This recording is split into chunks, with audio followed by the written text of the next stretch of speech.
back to the TMZ article. That, like I said, my radio hosts that I listen to seem to find very amusing, and I too chuckled a little. Okay, so I'm not. It's just the stupidity. So this TMZ article is talking about a San Diego police officer who, this is the story that I heard on the radio, okay?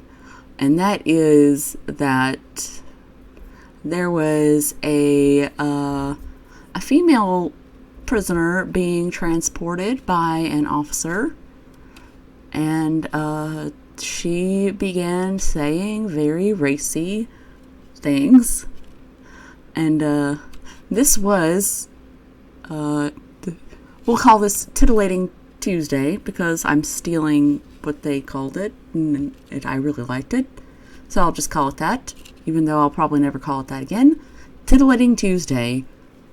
And unfortunately, that made me realize that I missed Taco Tuesday, which is a real tragedy.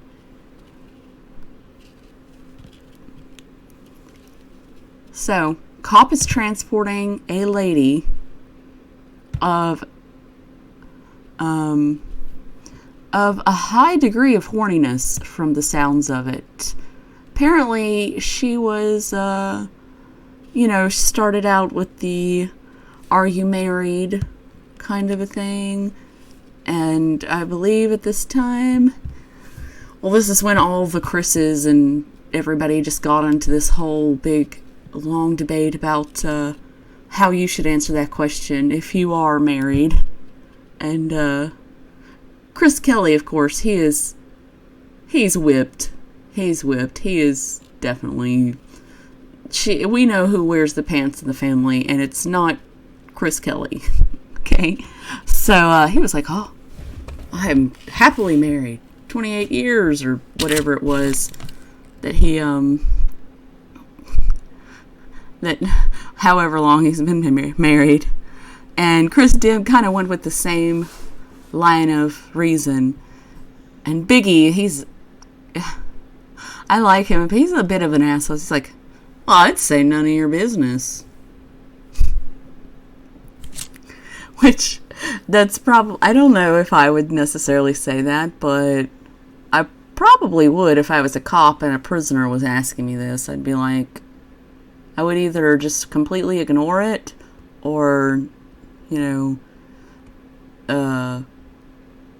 maybe say none of your business, or maybe I would just be like, yeah, of course I'm married. I don't, to try and end any kind of flirtation. But, anyway, eventually the woman, at some point, sort of insinuates that she is DTF.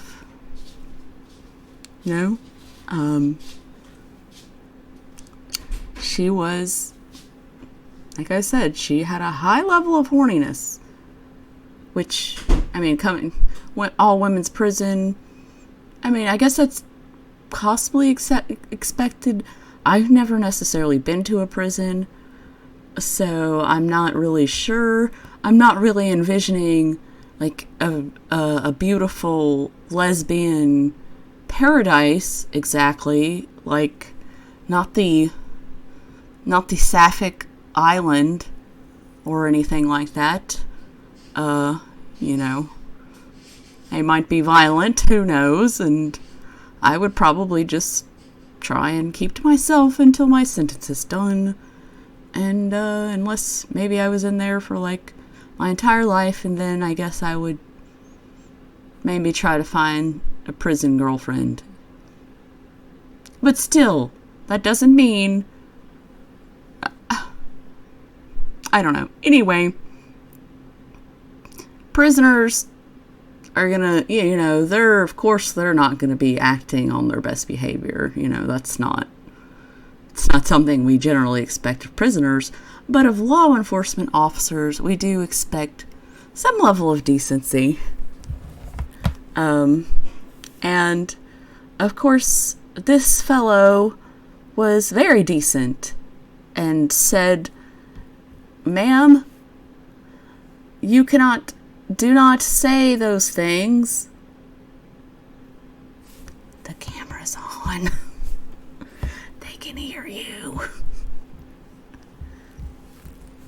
But, apparently, and this,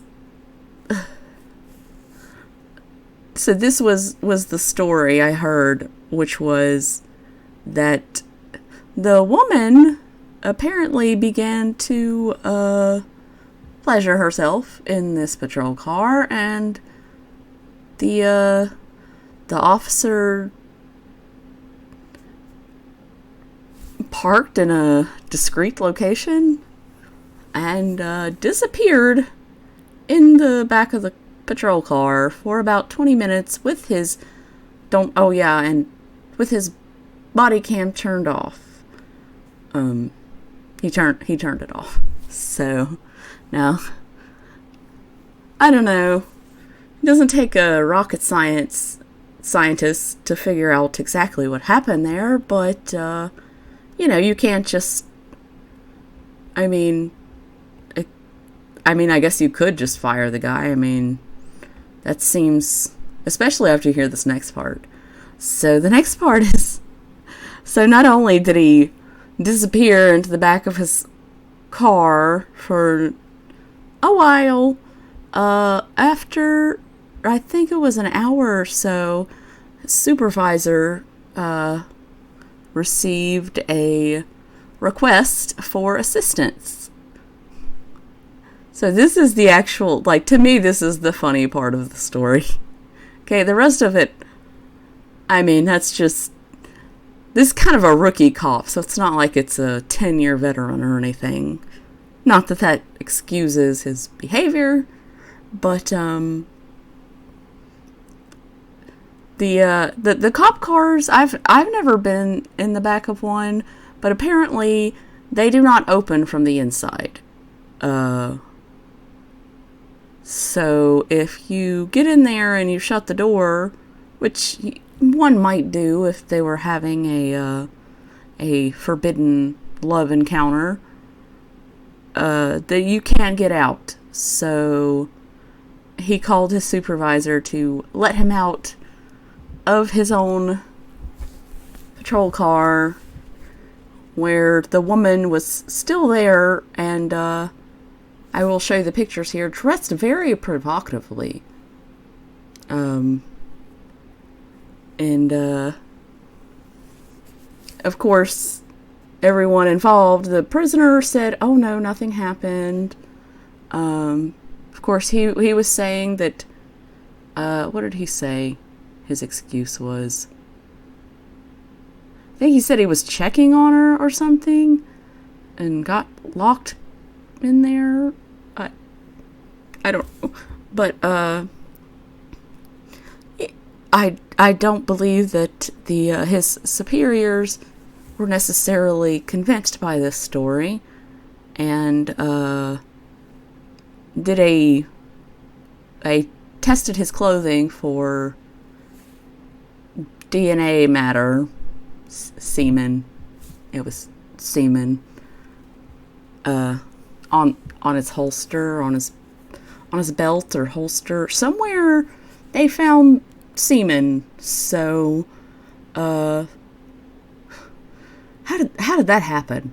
So he went back there to check on her, and his body cam mysteriously malfunctions or flies off, stops working at that exact moment, and he just accidentally shoots a load in his pants for no reason, or just that, was she that hot? It was just he saw her and was like,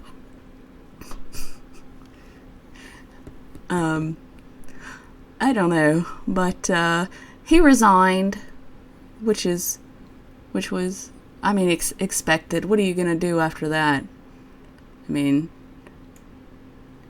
There's not much explaining semen on your belt after cutting off your body cam and vanishing into the back of your cop car with a female prisoner who was dressed rather scantily, I might add. And I did go and look up the photo because everyone started speculating on how hot she must have been since this dude's semen was on his belt. I guess that means it was good. I don't know. It goes further? Maybe? I don't know how that works exactly. It's very exciting and therefore it goes further? Or something like that?